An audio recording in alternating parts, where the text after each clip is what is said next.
Hello everyone, welcome back to my channel. My name is Anna and I can't believe we have like 2 weeks until 2025 is done. Holy crap. What is happening in time, I don't know. But apparently there's been this conspiracy theory, if you will, or theory that we are like making the time go faster somehow. So, yeah. But anyways, there's quite a lot of books coming out in January, so I'm really quite excited about it. So, without further ado, let's just get on here. See what I did there? Okay, let's get going. So my first book is The Briars by Sarah Crouch. Desperate to escape a relationship gone bad, Annie has to flee north to accept a job as a game warden in Lake Lumen, a picturesque town in the mountains of the Pacific Northwest. A cougar has been spotted in the area, and as Annie warns the community of the threat, she quickly discovers that not everyone in the tight-knit town is welcoming of outsiders, except for Daniel Barella, an reclusive carpenter who lives in the shadow of the mountain. They form an instant bond, though Annie soon comes to realize there is more to his past than meets the eye. When the body of a young woman is found in the briars that border Daniel's property, the piece Annie has found in Lake Lumen shatters. As she assists the local sheriff with the investigation, Annie must rely on her wilderness training and intuition to find the murderer hiding in plain sight. Comes out on January 13. My next book is The Book by the Seeker by A.D. Bell. Lillian Lily Delaney, apprenticed to a master bookbinder in Oxford in 1901, chafes at the confines of her life. She is trapped between the oppressiveness of her father's failing bookshop and still being an apprentice in the man's profession. But when she's given a burned book during a visit to a collector, she finds hidden beneath the binding a 15-year letter speaking of love, fortune, and murder. Lily is pulled into the mystery of the young lovers, a story of forbidden love, and discovers there are more books and more hidden pages telling the story. Lillian becomes obsessed with the story, but she's not the only one looking for the remaining books, and what began as a diverting intrigue quickly becomes a really dangerous pursuit.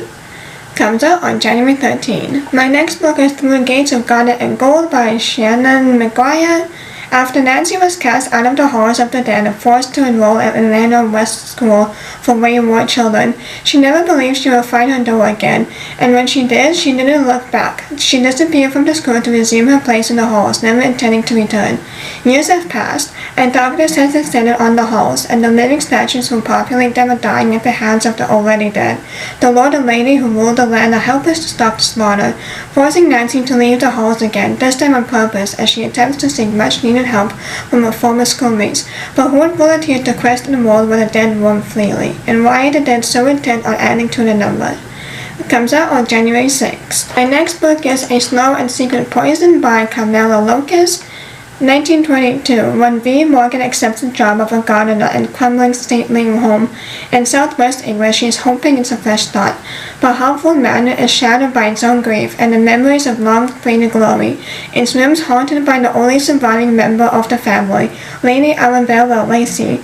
V is fascinated by her enigmatic new employer, a woman who obsessed with the curse she believes has killed her family one by one and is coming for her next. Her only hope for escape is a local the elusive dancing hair that gave her ancestor its blessing and the house its name. But even as V falls deeper on the trail of Hartford and Lady Arabella, her own dark past finally catches up to her. It comes out on January 22nd. This reminds me of the Winchester house where I forget what the lady's name, but she has to keep building otherwise she thinks that ghosts will catch up to her and she will end up dying, something like that. But this reminds me of that house, and I want to go to the Winchester house, so it'll be fun. My next book is A Rope Undone by J.L. Linhart. Centuries ago, Malta split the realm into two, with the magical veil placed firmly between them and the immortal rulers, the Terracons. Fueled by stolen magic, the mortal kingdoms flourished, but the Terracons never stopped trying to reclaim their magic and mortal subjects. And now, generations later, the veil between realms has begun to tear, letting immortal monsters ravage across the nations that threaten all the mortals have built. Alea Midor would happily watch the mortal kingdom buckle, as long as she could keep herself and her teenage daughter, Lena, alive. After all, her own kingdom of Mandel cast her out for her violent magic. sending her to wander remote villages for decades. But when the treatment for Lena's illness comes along with the royal order to defend Mandal with the same magic they once burned, Alia is caught between protecting the one person she loves and the reckoning she has so long desired. Comes out on January 20th. My next book is Hemlock by Melissa Fallerino. Sam, finally sober and stable with the cat and the long-term boyfriend of Brooklyn, returns alone to Hemlock, her family's deteriorating cabin deep in the Wisconsin northwoods, where her mother disappeared years before and never returned. But a quick, practical trip takes a turn for the worse when the rot and creak of the forest starts to creep inside the edges of Sam's mind. It starts as it always does, with a beer. As Sam dives back into the murky waters of dependency, the inexplicable begins to arrive at her door in the forms of a neighbor who leaves no trace, a talking doll who sounds just like Sam's missing mother, and a series of mysterious gifts that might be a welcome or a warning.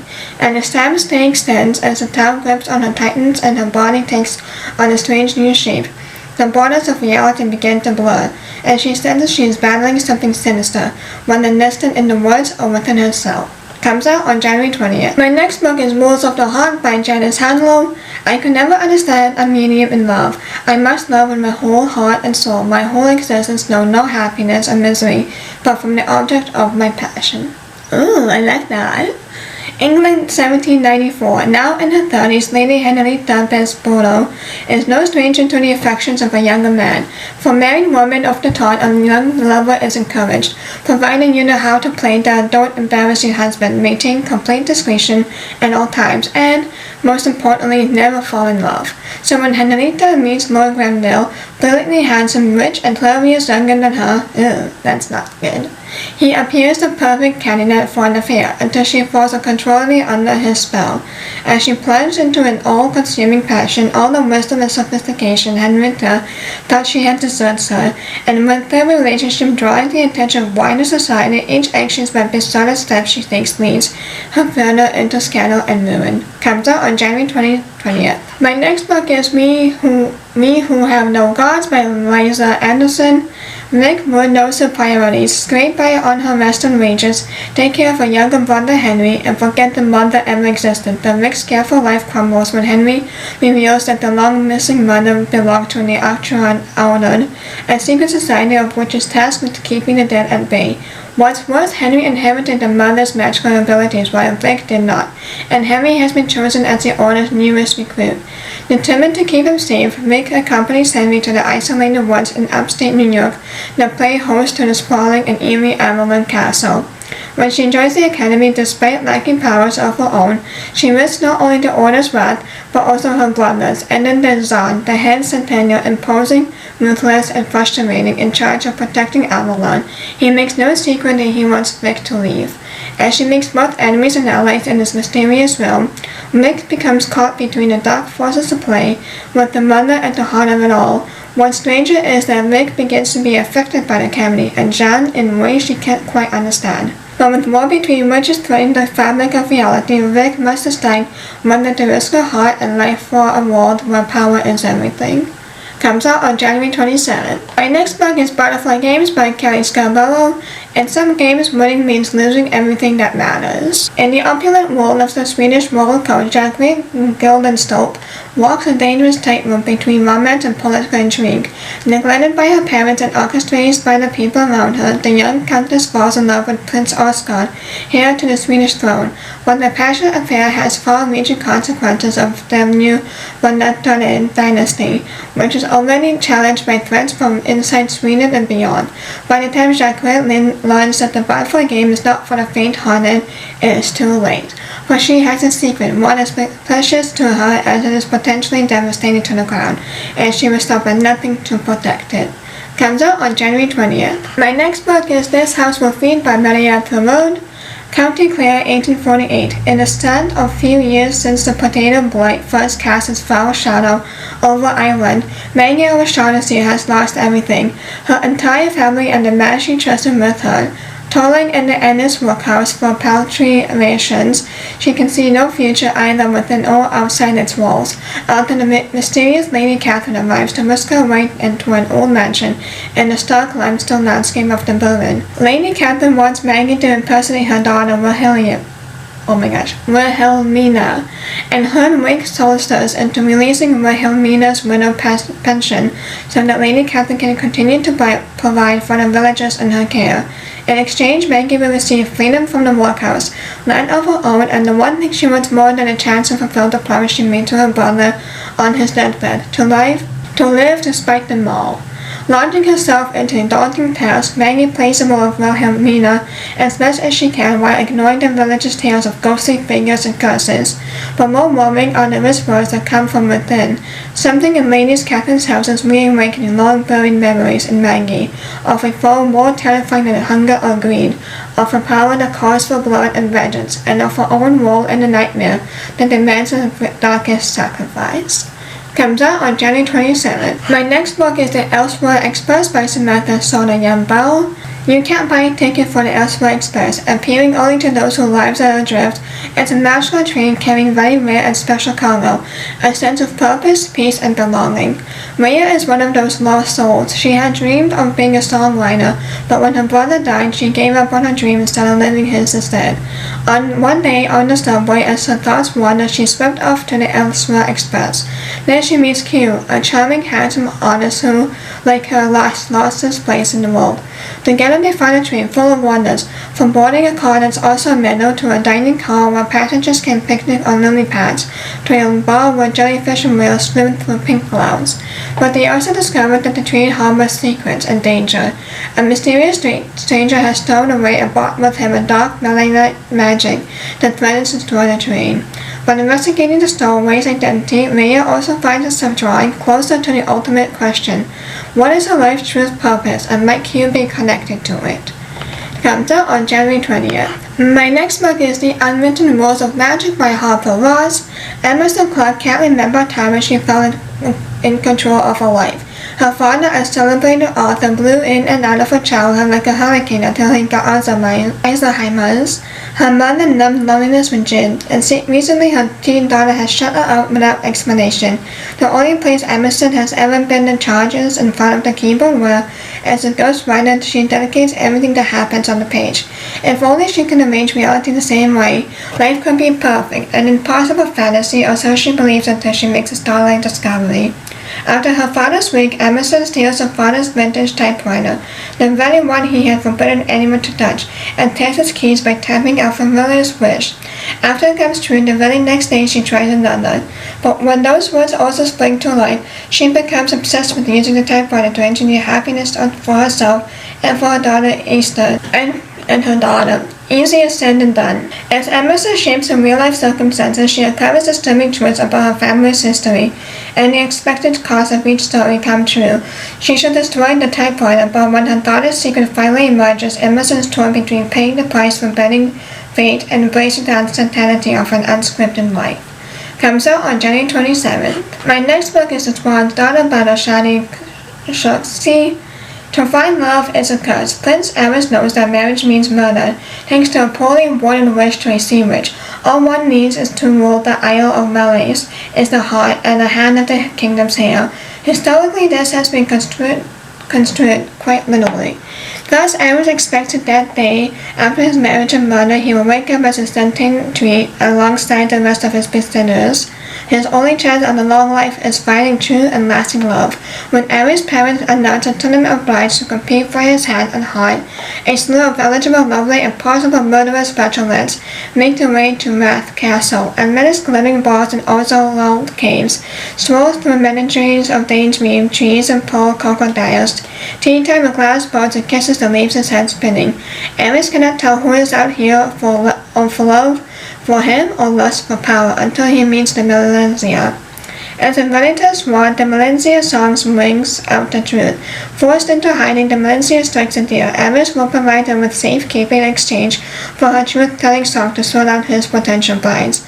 While Aris is used to dodging death threats, and the Melanzia is accustomed to fighting for her voice to be heard, to survive the tournament of brides requires a different kind of bravery, and perhaps the bravest thing one can do is not merely protect one's life, but find the courage to chase a life worth living. Oh, I like that last sentence. Comes out on January 6th. Okay, turn on the light, it's getting darker as we get into winter. My next book is Assault by Rebecca Ferrari. Cornwall, 1779. I am the wise woman on the shore. I am the land to which the tide bows. On a late August evening, Cancer comes across a dying sea monster under the light of a full moon. The first of its kind to grace the storm-torn shore of Port Castile in centuries, it is an omen. For scarlet-haired Cancer, daughter of the most fierce burglar to ever roam the Cornish coast, her destiny is sealed as the apprentice to the local wise woman. Under the guidance of Isolde, Cancer learned secrets of the old ways, the ancient magic that binds the land and sea. But when Isolde sickens, Cancer turns to the Bacca, the father of storms, unmentioned sea god chained to the ocean. Desperate to save her mentor, Cancer makes a deal with a deadly creature, a pact that risks everything she swore to protect. Comes out on January 22nd. My next book is Once Upon a Song by Nadine Bells. Welcome to the Hotel de Liège. Let yourself be swept away by its grandeur and glamour, but be aware the cold may swallow you whole. When lonely waitress Anna lands a job as a singer at the prestigious Hotel de Liège, she believes it to be the beginning of a fairy tale, yet she soon finds that in those eerie halls, the line between Cinderella's story of gothic nightmare blurs. Sinister dreams cause her to sleepwalk, a ballerina makes ominous threats, and a phantom in white haunts dreams cause her to sleepwalk. A ballerina makes ominous threats, and a phantom in white haunts the hotel and Anna. As Anna discovers that the hotel's last singer lost his life under mysterious circumstances, she needs to decide if happily ever after is worth it. If she knows she cannot trust her secretive colleagues or the charming but elusive hotel manager Dimitri, all Anna ever wanted was to belong, but at the Hotel de Liège that made me never leaving again. Comes out on January 23rd. And my last book is The Poet Empress by Chantal. In the waning years of the Azalea dynasty, the emperor is dying, and the land consumed by famine and poetry magic lost to all except the powerful. Yin is desperate. After the fifth death of a sibling with her family and village on the brink of starvation, she will do anything to save those she loves, even offer herself as a concubine to the cruel heir of the beautiful and brutal Azalea house. But in a twist of fate, the palace stands on the knife edge of civil war, with Wei trapped in the center, at the side of a violent prince. To survive, Wei must harden her heart, rely on her wit, and become dangerous herself, even if it means becoming a poet in a world where women are forbidden to read, and composing the most powerful spell of all, a ballad of death and love. Comes out on January 20th. And those are all the books that are coming in January. These are the ones I'm really excited to read. Let me know what you guys want to read in January 2026. And I'm probably not know what my last video will be. Oh, okay, it'll actually be on 30th for this channel anyways. But I hope you guys will have a lovely Happy New Year. And I hope you had a lovely Merry Christmas. So, and with that being said, please like, comment, subscribe, so you'll be notified every time I post. I will see you on my next one. Bye!